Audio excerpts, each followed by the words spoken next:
The sterile white walls of a hospital are meant to be a place of healing, of new beginnings. But for one woman, 8 months pregnant and filled with hope, they became the backdrop to a nightmare. She was there for a routine checkup, a final look at the tiny life growing inside her. As she waited for her husband in the bustling cafeteria, the sound of his familiar, hearty laugh reached her ears. But he wasn't alone, and the words that followed his laughter were a venom that seeped into her soul, shattering her world more completely than any medical diagnosis ever could. This is the story of how a single overheard conversation ignited a fire of vengeance, exposing a web of lies so deep no one would escape the flames. The air in the St. Michael's Hospital cafeteria was thick with the scent of lukewarm coffee and antiseptic. It was a symphony of muffled conversations, the clatter of plastic trays, and the squeak of rubber-soled shoes on linoleum, the mundane soundtrack of anxiety and relief. Olivia Hayes sat at a small table near the ficus tree in the corner, one hand resting protectively on the taut drum of her stomach. At 34 weeks, every movement of the baby inside her was a miracle, a tiny fluttering reassurance that everything was going to be okay. Her checkup with Dr. Albright had been perfect. Strong heartbeat, ideal positioning. A textbook pregnancy from here on out, Olivia the doctor had said with a warm smile. Just try to relax and keep your stress levels down. Relax. It was all she wanted to do. She'd been waiting for her husband, Alistair Sterling, for 20 minutes. He was supposed to meet her here after the appointment, a rare weekday gesture he'd insisted upon. A celebratory lunch, he'd called it. Alistair was a man who dealt in grand gestures. The penthouse apartment overlooking the city, the surprise trips to Paris, the custom-designed nursery waiting for their son Mason. Alistair Sterling, the charismatic real estate magnate who had built an empire from the ground up, knew how to create a perfect picture. Olivia, an architect by trade, before her high-risk status put her on mandatory bed rest, had once loved being the centerpiece of that picture. A wave of nausea, more from hunger than morning sickness, washed over her. She decided to get a bottle of water while she waited. As she pushed her chair back, the distinct sound of Alistair's laugh, a deep, booming sound that could fill any room cut through the cafeteria's din. A smile touched her lips. He was here. She turned, expecting to see him striding towards her, his tailored suit immaculate, his smile disarming. Instead, she saw him at a table across the room, partially obscured by a pillar. He wasn't alone. He was leaning in close to a woman, a striking redhead, in a sharp crimson dress that seemed far too glamorous for a hospital cafeteria. Olivia recognized her instantly. Scarlett Davenport, a junior analyst from Alistair's firm. He'd mentioned her a few times, praising her ruthless ambition. Olivia froze her hand still on the back of her chair. They looked so comfortable, so intimate. Scarlett laughed, a high, tinkling sound, and playfully slapped Alistair's arm. Olivia felt a prickle of unease. It was probably nothing. A business meeting. But here, why hadn't he just told her he was with a colleague? She took a half step back, nestling herself into the relative cover of the fake plant. Curiosity, cold and sharp, overrode her initial instinct to walk over. She needed to understand what she was seeing. The acoustics of the high-ceilinged room were surprisingly clear. And then she actually asked if the paint in the nursery was non-toxic. Scarlett said, her voice dripping with mockery. She took a delicate sip of her espresso, as if a little lead would be the worst thing for it. Alistair chuckled again, that same booming laugh that now sounded grating and cruel to Olivia's ears. You have to understand Scarlett. She thinks of everything in terms of risks. High-risk pregnancy, high-risk investments, it's exhausting. It's like living with an insurance adjuster. The bottle of water Olivia had been about to buy was forgotten. Her blood ran cold. He was talking about her. They were laughing about her.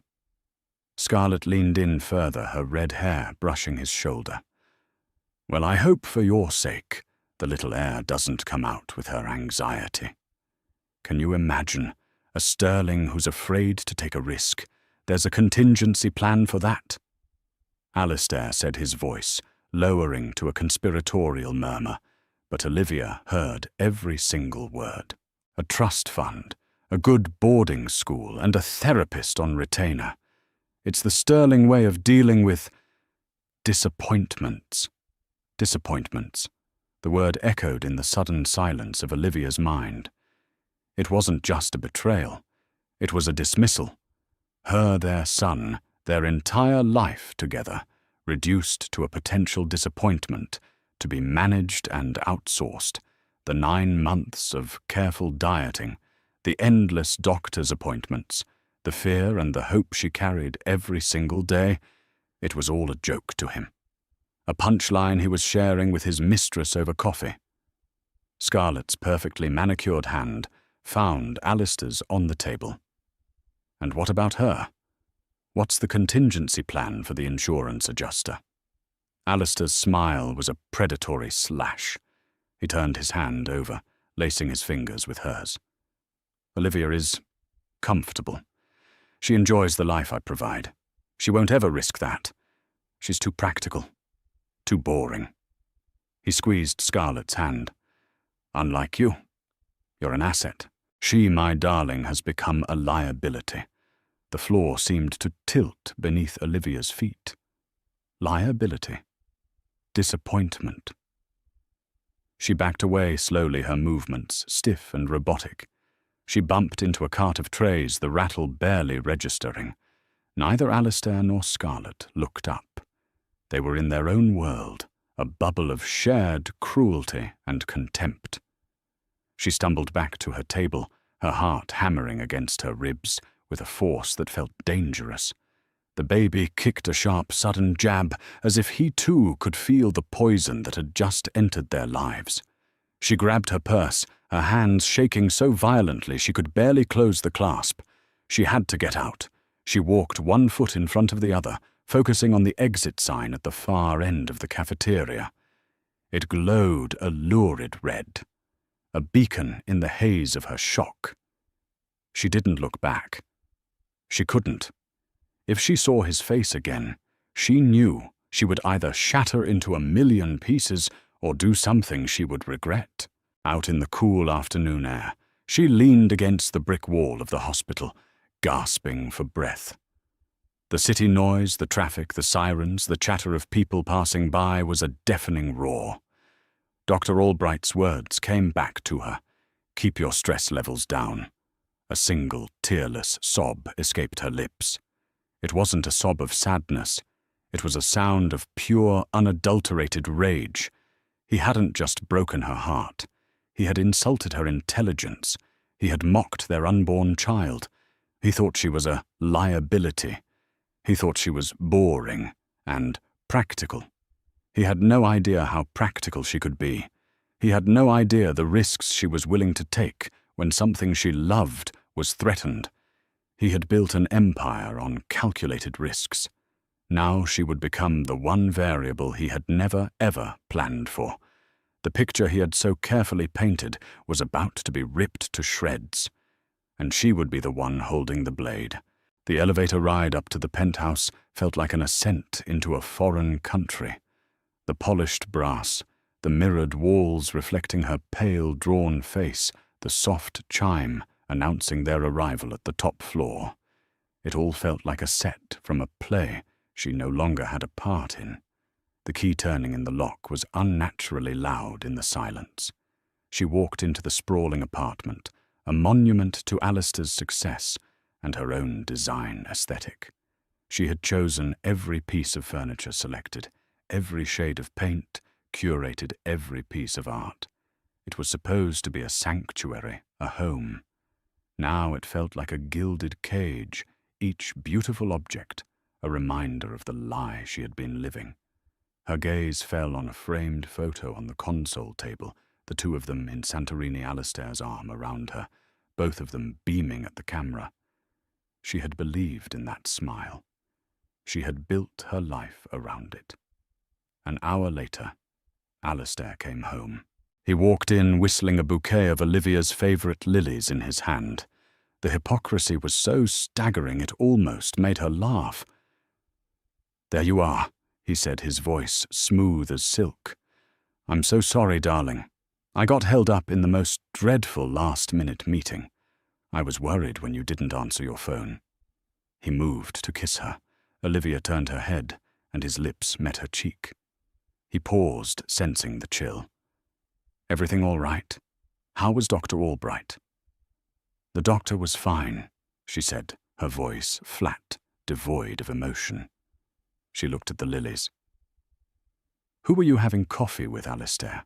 The question was so direct, so out of character for the non-confrontational woman he believed her to be, that it momentarily threw him. A flicker of something annoyance panic crossed his face before the mask of charming husband slipped back into place. "I told you a meeting," he said, setting the flowers down on the marble countertop, "with Robert Feldman about the new downtown tower. Terribly dry stuff. You would have been bored to tears. He was a phenomenal liar. Effortless. The lie was so smooth, so practiced, it was clear this was not his first performance. Robert Feldman." Olivia repeated her voice, still unnervingly calm. "That's strange, because from where I was sitting, Robert Feldman looked a lot like Scarlett Davenport, and she was wearing a red dress." Silence. The hum of the sub-zero refrigerator was the only sound in the cavernous kitchen. Alistair's smile finally vanished. He ran a hand through his perfectly coiffed hair, his posture shifting from relaxed to rigid. "Olivia, you're jumping to conclusions." He began, his tone shifting to one of patient condescension. "Scarlett is a bright young analyst. I'm mentoring her. Her father is an old acquaintance. It was a quick public meeting about quarterly projections. You're pregnant, your hormones are all over the place. You can't get worked up over nothing. Gaslighting.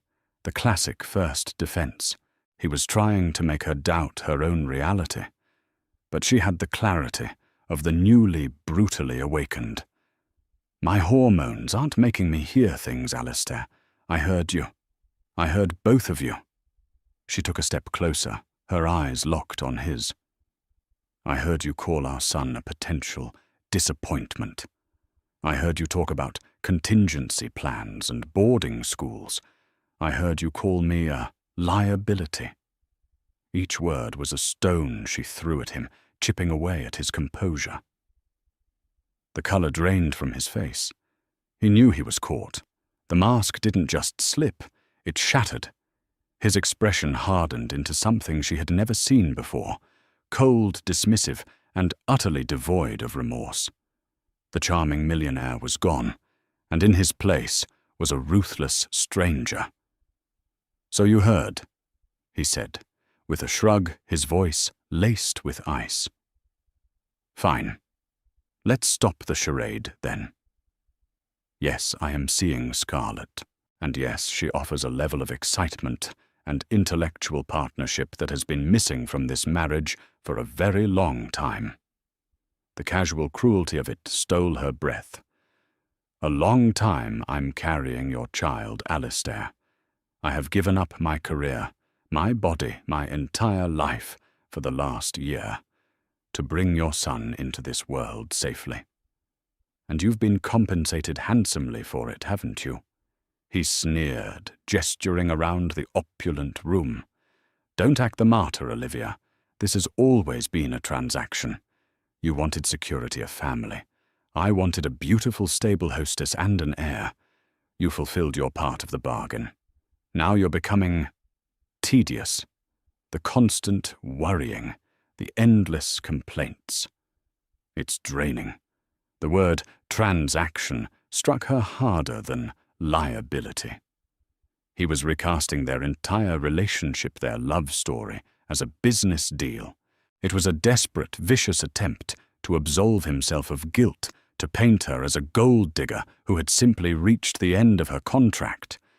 So what now, she asked, her voice trembling slightly for the first time, not with fear, but with a seismic rage that was building deep within her. Do you and Scarlett move in here after I'm gone? Do you tell our son his mother was just a tedious transaction? Alistair actually laughed.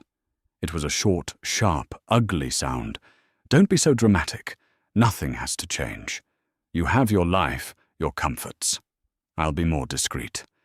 You'll have the baby, you'll be a wonderful mother, and you'll have all the financial support you could ever dream of. I will not have my reputation tarnished by a messy public divorce, especially not with the Sterling Tower project at a critical phase. You will stay here and you will play your part. It wasn't a request. It was an order. He was dictating the terms of her imprisonment. He truly believed her to be so weak, so dependent on his wealth, that she would accept this humiliating arrangement. He thought he held all the cards. That was his second mistake of the day. Olivia looked at the man she had once loved, the man she had promised to spend her life with, and felt nothing but a profound, chilling emptiness. The love had been burned out of her in the hospital cafeteria. All that was left were ashes and resolve. No, she said the word quiet, but absolute. No. What do you mean? No, he scoffed. Where would you go? Back to your parents' little suburban house. Don't be ridiculous, Olivia. You're not built for that life anymore. You're right, she agreed, a strange, cold smile touching her lips. I'm not built for that life. I'm built for more. Without another word, she turned and walked towards the bedroom. He followed her, his voice rising in anger and disbelief. What are you doing, Olivia? Stop this foolishness. We can work this out. Think about the baby. Oh, I am, she said, pulling a pre-packed suitcase from the back of the walk-in closet, a just-in-case hospital bag that was about to serve a very different purpose. I am thinking only of him, and he will not be raised in a house with a man who considers him a potential disappointment. She packed only the essentials, her laptop, a folder of personal documents, toiletries, a few changes of comfortable clothes. She left the designer gowns, the expensive jewelry, the entire wardrobe of Mrs. Alistair Sterling, hanging in the closet like the shed skin of a life she was leaving behind. When she walked back into the living room, he was standing by the door, blocking her path. His face was a thunderous mask of fury. You are not leaving this apartment, he said through gritted teeth. I forbid it. Olivia looked him straight in the eye, her gaze unwavering. You don't get to forbid me from doing anything ever again. You think my world revolves around your money. You think that because I was designing homes instead of corporate towers, I'm not as smart, not as capable as you. You think I'm just a pretty accessory you acquired. She took a deep breath. You made a transaction, Alistair. You just miscalculated the value of the asset you were trying to liquidate. Now get out of my way. There was a new authority in her voice he had never heard. It wasn't hysterical or emotional. It was the calm, measured tone of a person who had absolutely nothing left to lose, and therefore nothing to fear. He saw it in her eyes, the fire, the intelligence he had once claimed to admire, now honed to a razor's edge and aimed directly at him. For a moment he seemed to consider physically stopping her, but something in her stance, in the sheer force of her will, made him hesitate. He slowly, reluctantly stepped aside. As she walked past him and out the door, she didn't look back. She didn't slam the door. She simply pulled it closed, the soft click echoing the final, irrevocable end of her old life. She was Olivia Hayes again, and her new project was not building a home, but tearing an empire down to its very foundations. The first 48 hours were a blur of logistics and adrenaline. Olivia didn't go to her parents. Alistair was right about one thing: he would look for her there, and she couldn't subject them to his brand of coercive charm or veiled threats. Instead, she checked into a nondescript extended-stay hotel in a quiet neighborhood she'd scouted for a client years ago. It was clean, anonymous, and offered free Wi-Fi. It was her new headquarters. Grief came in waves, sharp and unexpected. In the quiet of the night, the memory of his laugh in the cafeteria would surface, and she would have to physically hold herself together, breathing through the pain for the sake of the baby. But she didn't allow herself to wallow. Grief was a luxury she couldn't afford. Anger was fuel, and she had a surplus. She spent the first day securing her independence. She had always maintained a separate bank account, a holdover from her freelance days that Alistair had mockingly called her Little Hobby Fund. It contained a modest but respectable sum enough to live on for months if she was careful. She called her bank, added new security protocols, and transferred the funds to a new account at a different institution. She bought a burn phone. She was cutting the digital ties that bound her to him. On the third day, she made the most important call of her new life. "Benjamin Carter, please." Benjamin Carter was a name she'd filed away years ago. He was a partner at a boutique law firm, a quiet shark known for taking on complex, high-stakes corporate litigation. He was the polar opposite of Alistair's army of aggressive, loud corporate lawyers. Carter was known for his precision, his ethics, and his uncanny ability to find the single thread that could unravel an entire company. Olivia had met him once at a charity gala and had been impressed by his quiet intelligence. "This is Ben Carter." His voice was calm and steady.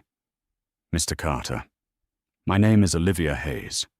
We met briefly a few years ago at the Children's Literacy Gala. I'm in need of legal counsel regarding a sensitive domestic and financial situation." There was a brief pause. "Mrs. Sterling," he said, his tone neutral, but acknowledging he knew exactly who she was. "I see. I have an opening at 4 p.m. today, if you're able to come to my office." His office was a testament to his personality. It was located in a beautifully restored historic building, filled with books, modern art, and clean lines. There was no opulent mahogany or intimidating decor. It was a space designed for thinking.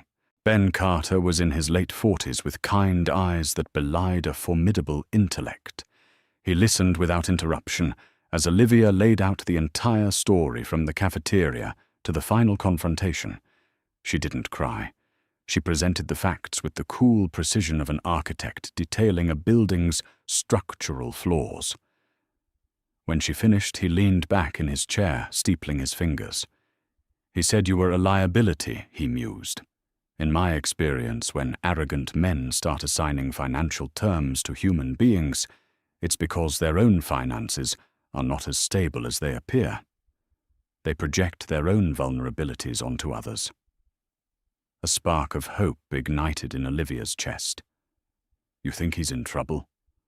"Men like Alistair Sterling don't build empires that quickly without cutting corners or taking on massive, unsustainable debt," Carter explained. "His public image is his greatest asset. A messy divorce, as he noted, would be a problem. But a divorce that uncovers financial impropriety, that would be a catastrophe for him." He leaned forward, his expression serious. "Olivia, I need to be clear. Divorcing a man with his resources will be a war. He will play dirty. He will try to paint you as unstable a gold digger. He will use your pregnancy, your pre-bed rest career, everything he can to discredit you." I know, Olivia said, her voice firm. "But he made a mistake. He told me I was tedious and practical. He's right about the practical part. For 7 years, I've been his wife. I've balanced the household accounts, I've reviewed the investment portfolios with him. I've sat through endless dinners with his bankers and partners. I didn't just listen. I paid attention. He thought I was just nodding and smiling, but I was learning. This was her thesis, the foundation of her new plan. Alistair had seen her as decor, but she had been a silent apprentice. I remember things she continued, her mind racing, connecting dots that had once seemed random. Late-night calls he tried to hide, trips that were suddenly cancelled, names of shell corporations he mentioned once, and then never again. There was a project in South America, the Viridian Deal, that went bust. He lost a fortune, but it never appeared on any official statements. He said he'd buried it. Carter's eyes lit up with a hunter's gleam. Burying a multi-million-dollar loss is not something one does legally. Olivia, this is exactly what we need. Specifics, names, dates, projects. He keeps a private ledger. She said, the memory surfacing with sudden clarity. Not on any company server. On a black, encrypted hard drive he keeps in the safe behind the Jericho print in his home office. He called it his legacy insurance. Carter's pen flew across his legal pad. Getting that would be the holy grail. But also nearly impossible without a court order which we can't get, without substantial proof to begin with. Maybe there's another way, Olivia murmured, thinking. As an architect, she knew blueprints. She knew systems. And she knew the security system of her own home because she had helped design it. She knew its blind spots, its access codes, the timing of the security patrols. I need you to file for divorce, Olivia said, her resolve hardening into steel. File it on the grounds of irreconcilable differences and infidelity. That will be the opening salvo. It will force his hand. He'll react, and when he does, he'll make a mistake. Arrogant men always do. And in the meantime, Carter asked, in the meantime, you start digging into the Viridian Deal. Look for any regulatory filings, any partners who might be disgruntled. I'll make a list of every name, every project, every whispered conversation I can remember. She stood up, extending her hand. He called me a liability, Mr. Carter. I'm going to become the most expensive liability he's ever had on his books. As she shook his hand, Ben Carter saw not a scorned wife, but a brilliant strategist. He had a feeling this would be one of the most remarkable cases of his career. Leaving his office, Olivia felt a sense of purpose she hadn't felt in years. She was no longer just a pregnant woman fleeing a broken marriage. She was an architect, and she was drawing up the blueprints for Alistair Sterling's demolition. The first step was to cause a tremor in his foundation. The divorce filing would be that tremor. And she knew with absolute certainty it was only the beginning. The divorce papers landed on Alistair Sterling's desk like a declaration of war. He had been in a board meeting charming investors with projections of staggering growth for the Sterling Tower. When his assistant handed him the legal summons, his public face, of affable power, barely flickered. But inside a volcano of rage erupted. His first call was to Olivia. It went directly to the voicemail of a disconnected number. His second was to her parents, who truthfully and fearfully told him they had no idea where she was. His third was to his lead attorney, a bulldog named Harrison Croft. "She's bluffing," Alistair snarled into the phone, pacing his office. "She has nothing. Find her. Freeze her accounts. I want her to come crawling back with nothing but the clothes on her back. The joint accounts are frozen," Croft reported grimly. "But she has a private account we can't touch without a court order. She's smarter than you gave her credit for, Alistair. And this lawyer she's hired, Benjamin Carter. He's not an ambulance chaser. He's meticulous. He doesn't take cases he can't win." The news only fueled Alistair's fury. He had underestimated her. It was a galling, infuriating realization. He found a strange sort of comfort with Scarlett. She was his echo chamber, validating his anger, stroking his ego. "She's ungrateful," Scarlett murmured that evening, tracing the rim of her wine glass, as they sat in a private booth at an exclusive restaurant. "After everything you've given her. Some people just don't appreciate fine things." "It's the timing that's killing me," Alistair confessed, loosening his tie. "The tower financing is at a knife's edge. We need one more major investor to close the final round. Any hint of public scandal, and they could get spooked." "Then we fight back," Scarlett said, her eyes gleaming. "You said it yourself, she's an emotional, hormonal pregnant woman. We can use that.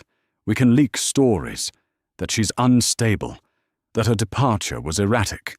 We create a narrative that makes her look like the villain." Alistair looked at her, a slow, predatory smile spreading across his face.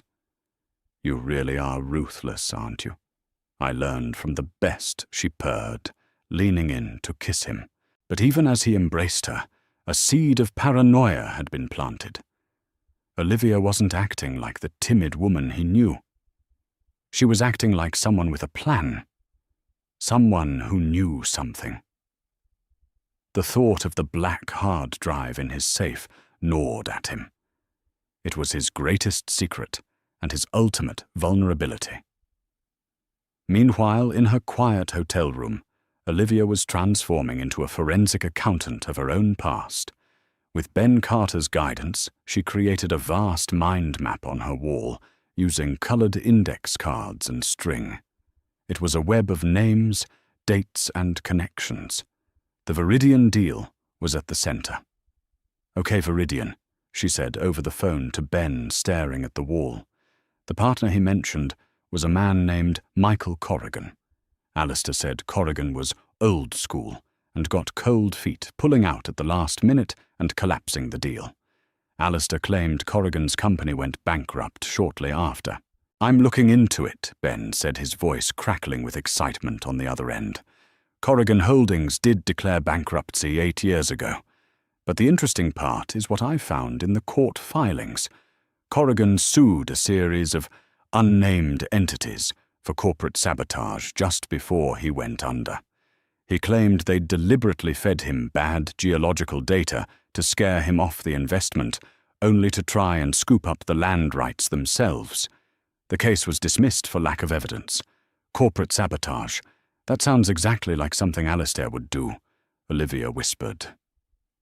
"Can you find this Michael Corrigan?"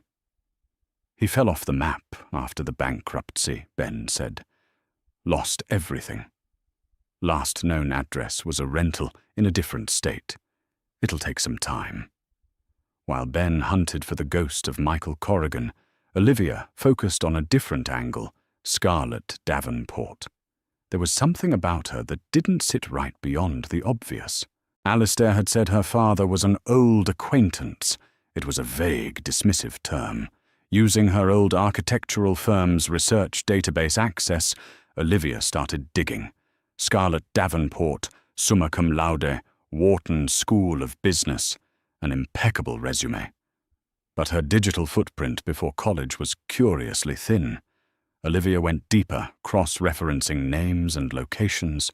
She searched for Davenport in connection with Alistair's past business dealings. Nothing. Then she had an idea.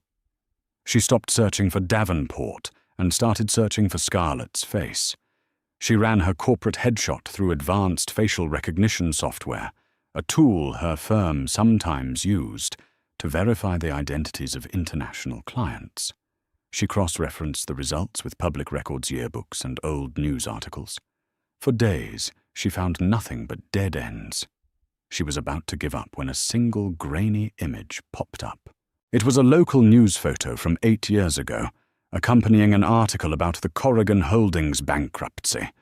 The photo showed a devastated-looking Michael Corrigan leaving a courthouse. Standing beside him, her arm linked through his, was a teenage girl with fiery red hair and a look of fierce, protective anger on her face. Her features were younger, rounder, but there was no mistaking those eyes. The caption beneath the photo read, "Michael Corrigan with his daughter Catherine." Olivia stared at the screen, her heart pounding. Catherine Corrigan, Scarlett Davenport. They were the same person. It wasn't a coincidence. It was a long con. Scarlett wasn't just a mistress Alistair had picked up. She was the daughter of the man he had ruined. Her entire presence in his life, her ambition, her praise, her seduction was a calculated act of revenge. She wasn't trying to build a future with Alistair. She was systematically positioning herself to destroy him from the inside. This changed everything. Olivia wasn't just fighting her husband anymore. She was caught in the crossfire of a decade-long vendetta. Scarlett wasn't her rival. She was a volatile and unpredictable player in a game far more dangerous than Olivia had ever imagined. She immediately called Ben. "Forget Michael Corrigan," she said, her voice tight with urgency. "I know who Scarlett Davenport really is, and our entire strategy has to change." At the same time, across the city, Alistair was growing more erratic. The pressure of the divorce filing and the financing deal was making him sloppy. He started drinking more. He became short-tempered with his staff, and he made a critical error. Feeling the walls closing in, he decided he needed to move his encrypted hard drive. He couldn't risk Olivia mentioning it in a deposition, however unlikely he thought that was. Late one night, he disarmed the security system, opened the safe, and slipped the black hard drive into his briefcase. He planned to move it to a private vault at his bank the next morning. He didn't know that Olivia, anticipating his paranoia, had paid a former security consultant from her firm to monitor the penthouse's system logs remotely. An alert pinged on her laptop. System deactivated master code. Safe sensor opened. System reactivated. He had taken the bait. The hard drive was out of the safe. It was mobile. It was vulnerable. Olivia now had 2 ticking time bombs on her hands, the hard drive containing proof of Alistair's crimes, and the woman sleeping in his bed, who was patiently waiting for the perfect moment to detonate her own life's work of vengeance. The question was, which one would go off first? The revelation about Scarlett, or rather Catherine Corrigan, forced Olivia and Ben to recalibrate their entire strategy. They were no longer simply exposing a cheating husband's financial misdeeds. They were walking into a meticulously planned revenge plot, and an unpredictable one at that. "She's a predator who has been stalking him for years," Ben said, during an urgent meeting in his office. "Her goal is the same as ours, his ruin, but her methods are unknown. She could be planning to leak everything to the press, sabotage the Sterling Tower deal from the inside, or something far more personal and destructive. We can't control her, which means we have to move faster," Olivia insisted. "Alistair has the hard drive. He's paranoid. He could decide to wipe it or destroy it at any moment. Scarlett's actions might push him to do just that. We have to get to it before either of them makes a move." Their plan was audacious and hinged on Alistair's arrogance. Ben filed an emergency motion for a deposition, citing Alistair's attempts to hide assets and Olivia's fear for her financial security. As part of the motion, they requested a temporary restraining order that would prevent him from accessing or moving funds from a specific list of accounts and safe deposit boxes, a list Olivia had painstakingly compiled. Crucially, they included the safe deposit box at the bank, where she guessed he would hide the drive. "He'll see the list of accounts and focus on that," Olivia reasoned. "He'll think we're just fishing for money. The safe deposit box will seem like one item among many. He won't realize it's the primary target." The judge granted the TRO scheduling the deposition for the following week. It was a small victory, but it set a timer. They now had a legal basis to intercept the hard drive, but the execution had to be flawless. Meanwhile, Alistair was feeling the pressure from all sides. The TRO was an infuriating nuisance, tying up his liquidity at the worst possible moment. His investors were getting nervous whispers about his domestic troubles. He was becoming increasingly dependent on Scarlett's reassurances. What he didn't know was that Scarlett was also feeling the pressure. Olivia's legal maneuvers were accelerating the timeline. Scarlett had planned a slower, more torturous demolition of Alistair's life, timed to coincide with the public launch of the Sterling Tower. She wanted to humiliate him at the peak of his triumph. But now this unknown lawyer and the surprisingly resilient wife were forcing her hand. She had to act. Her moment came on a rainy Tuesday night, 2 days before the scheduled deposition. Alistair came home to the penthouse drenched and furious. A key investor had officially pulled out, citing the instability surrounding his divorce. "It's her," he roared, throwing his briefcase onto the sofa. The black hard drive was still inside. He hadn't been able to move it to the vault because of the TRO. "Olivia is poisoning the well she's trying to ruin me." Scarlett came to him, her expression a perfect mask of sympathy. She poured him a large scotch, her movements graceful and calm. "It's all right, my love," she soothed. "We'll fix this. You're Alistair Sterling. You're invincible." "I'm not invincible if I have no capital," he spat, downing half the scotch in one gulp.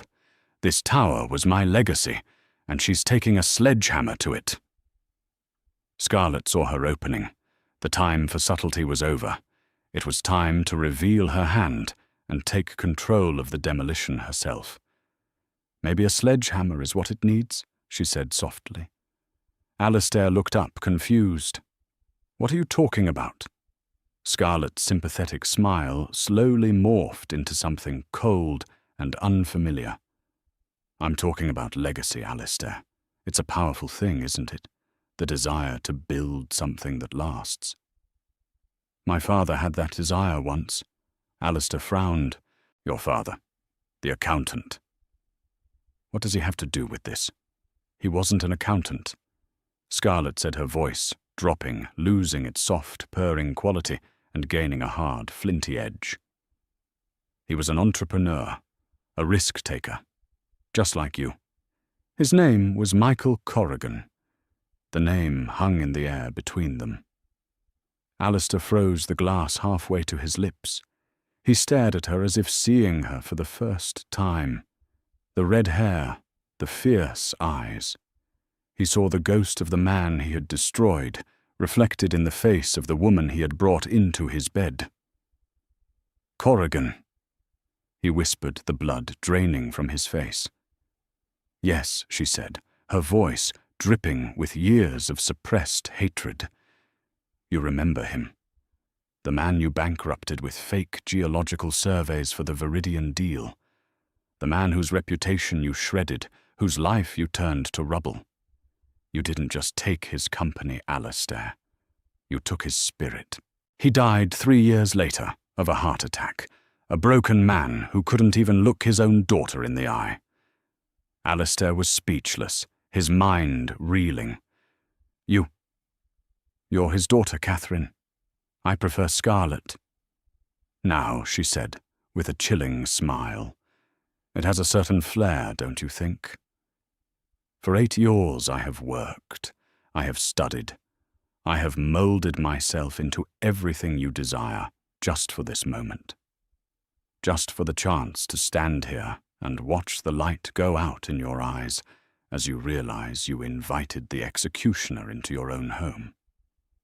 She reached into his briefcase, her movements now sharp and businesslike, and pulled out the black hard drive. She held it up. "And you made it so easy," she taunted, "giving me your trust, your secrets, everything I need to finish what you started, to utterly and completely annihilate you." Alistair lunged for it, a primal roar of fury and desperation erupting from his chest. But Scarlett was ready. She sidestepped him, and as he stumbled, she smashed a heavy crystal decanter over the back of his head. He crumpled to the floor, stunned and bleeding, but not unconscious. Just as Scarlett raised the decanter to strike again, the apartment door burst open. 2 uniformed officers, followed by a grim-faced Ben Carter, stormed into the room. "Drop it, police," one of them shouted. Ben had been playing a hunch, Fearing Scarlett's volatility, he had convinced a judge to move up the order to retrieve Alistair's personal effects, including the briefcase, arguing he was a flight risk. He had timed their arrival perfectly. They had walked into the chaotic climax of Scarlett's revenge. Scarlett froze the decanter in her hand, Alistair groaning on the floor, the precious hard drive lying between them. Her plan had been derailed in the final critical moment. Police swarmed the room, securing a dazed Alistair and a spitting, furious Scarlett. In the ensuing chaos, Ben Carter calmly walked over, picked up the black hard drive from the floor, and placed it into an evidence bag. He looked from the bleeding millionaire to his vengeful mistress. Well, Ben muttered to himself, that's one way to conduct discovery. He had the evidence. But the storm had converged in a way no one could have predicted, leaving a wreckage of violence and shattered plots. And listening to Ben's frantic update over the phone from her quiet hotel room, Olivia knew that while her victory was now assured, the fallout was going to be immense. The implosion of Alistair Sterling's life was not a quiet affair. It was a public spectacle, a supernova of scandal that consumed the city's news cycle for months. Headlines screamed from tabloids and broadsheets alike. Sterling empire crumbles amidst sex and sabotage. The mistress, the wife, and the million-dollar vengeance plot tycoon's penthouse of lies. The media narrative painted Alistair as a modern-day Icarus, a man of immense ego and ambition, who had flown too close to the sun, brought down not by a single misstep, but by the gravitational pull of all his sins at once. Paparazzi photos showed him, haggard and grim-faced, a stark shadow of the charismatic titan he once was, his tailored suits looking hollow on his shrinking frame as he trudged in and out of courthouses. Catherine Corrigan forever immortalized, as Scarlett became a different kind of sensation. Her story was a complex tapestry of tragedy and malice. The media portrayed her as both a femme fatale and a victim of generational trauma, a daughter whose grief had curdled into a cold, calculated rage. Her defense team masterfully played on this public sympathy, arguing that her actions were the foreseeable result of a psyche shattered by Alistair's destruction of her family.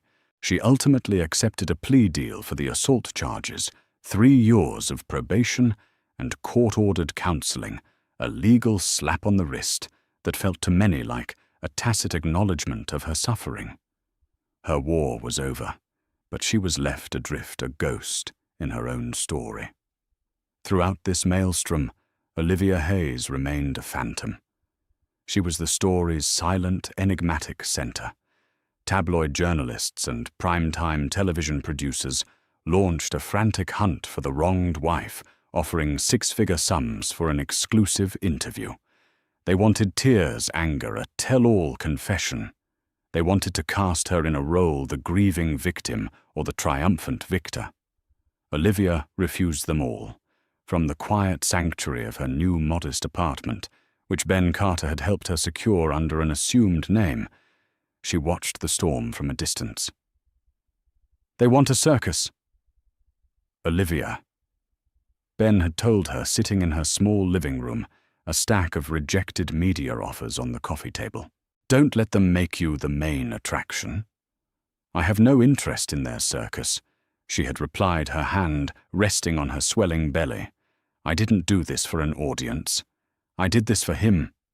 Her goal had never been public vindication, but private liberation. Justice for her was not about seeing Alistair humiliated on television. It was about ensuring her son would be born into a world free of his father's toxic legacy. The divorce was a footnote in the larger legal saga. Faced with decades in prison and financial ruin, Alistair's legal team advised him to settle quickly and quietly. He relinquished all claims to their shared assets without a fight. Olivia received a settlement that was substantial enough to guarantee a lifetime of security for her and Mason, but she took far less than she could have demanded. She didn't want his money tainted, as it was by deceit. She wanted a clean slate, a severing of the final tie. 3 months after the penthouse confrontation, in the sterile, quiet peace of a private hospital room, Olivia gave birth to a perfect, healthy baby boy. She named him Mason Hayes. As she held him for the first time, his tiny fingers wrapping around hers, the last vestiges of the old world fell away. The anger, the betrayal, the fear, it all dissolved in the overwhelming, fierce love she felt for this new life. This was her true north, the foundation upon which everything else would be built. Ben Carter was her emergency contact, the one who brought her home from the hospital, his steady friendship, a quiet anchor in her new reality. With Mason as her motivation, Olivia began to design her future. She sold a single piece of jewelry from her old life, a gaudy diamond tennis bracelet Alistair had given her after closing a particularly ruthless deal. It fetched a small fortune, which became the seed money for her vision. She didn't buy a sprawling house or indulge in luxury. Instead, she incorporated the Hayes Design Group. Her firm's mission was radical in its simplicity. She wouldn't be designing glass towers for the wealthy or minimalist penthouses for the elite. She would focus on creating beautiful, dignified, and sustainable community-focused architecture. Her first proposal, which she personally presented to a skeptical city planning committee, was to transform a derelict waterfront warehouse into a mixed-use residential building. It would feature affordable family-sized apartments, green roof spaces, and a subsidized daycare center on the ground floor. She spoke with a passion and precision that captivated the committee, her blueprints illustrating not just a building, but a thriving, supportive ecosystem. They approved the project unanimously. A year after her world had been torn apart, Olivia stood on the bustling construction site. The skeleton of the warehouse was now filled with the promise of a new beginning. The air, once stagnant and decaying, now rang with the rhythmic clang of hammers and the buzz of power saws, a symphony of creation. Mason, now a babbling toddler, sat in his stroller, pointing with delight at a passing forklift. Ben Carter approached, carrying 2 steaming cups of coffee and a bag of pastries. He had become a fixture in their lives, a beloved Uncle Ben to Mason and Olivia's most trusted confidant. "Look at you, Hayes," he said, smiling as he handed her a coffee. "Building your own empire." "It's not an empire," Olivia corrected him gently, a peaceful smile gracing her lips. "It's a community. Empires are built on power and ego. This is being built with purpose." She looked at the structure rising before them, its clean lines and wide windows designed to let in the light. She then looked down at her son, whose laughter was the brightest thing in her world. She had once been the wife of a man who built monuments to himself. Now she was building a legacy of a different kind, one measured not in square footage or profit margins, but in the quality of the lives it would shelter. Alistair had called her a liability, a practical, boring woman who was afraid of risks. He was right about her being practical, but he had fundamentally misunderstood her. She wasn't afraid of risks. She was simply selective about them. And she had taken the biggest risk of all, betting on herself. And it was a wager she had won more completely than he could ever have imagined. Olivia's story isn't just about the downfall of a powerful man. It's a powerful testament to resilience. It shows us that true strength isn't about the absence of pain, but about what we choose to build from the rubble. She transformed from a victim of betrayal into the architect of her own justice, and more importantly, her own happiness. Her greatest victory wasn't destroying Alistair's empire, but creating a new world for herself and her son built on integrity and purpose. What did you think of Olivia's quiet, calculated path to justice? Was Scarlett's fiery revenge justified? Let us know your thoughts in the comments below. If this story of strength and strategy captivated you, please give this video a thumbs up. Share it with someone who appreciates a story where the quietest person in the room becomes the most powerful. And don't forget to subscribe and hit the notification bell for more real-life dramas that prove the human spirit is unbreakable